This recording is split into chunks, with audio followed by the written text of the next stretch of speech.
সিরাজগঞ্জ সরকারি কলেজে দুদকের অভিযান।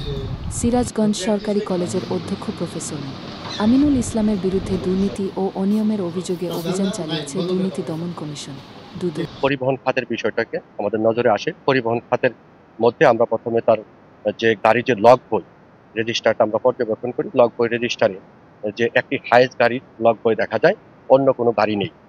এটা অধ্যক্ষ মহোদয় আমাদেরকে জানিয়েছেন। তখন ওই লগ বই পর্যবেক্ষণে দেখা যায় সেখানে কোনো মাইলেজ উল্লেখ নাই এবং কত লিটার তেল ব্যবহার করেছে এভাবে সুনির্দিষ্ট কোনো কিছু নাই, এবং গাড়িটা যে ছাত্ররা ব্যবহার করেছে এ ধরনের কোনো ছাত্রদের কোনো সিগনেচার কোনো কিছু পাওয়া যায়নি। অতএব এখান থেকে চালকের বেতন ও তেল খরচ বাবদ এক বছরে প্রায় 2 লাখ টাকা ব্যয় দেখানো হয়েছে। এছাড়া শিক্ষার্থীদের কাছ থেকে বছরে 250 টাকা করে আদায় করে প্রায় 5,50,000 টাকা সংগ্রহ করা হলেও কলেজে কোনো পরিবহন ব্যবস্থা চালু নেই। তথ্যচিত্র ও প্রতিবেদন S M Ruhul Tarashi, staff reporter, NRD television.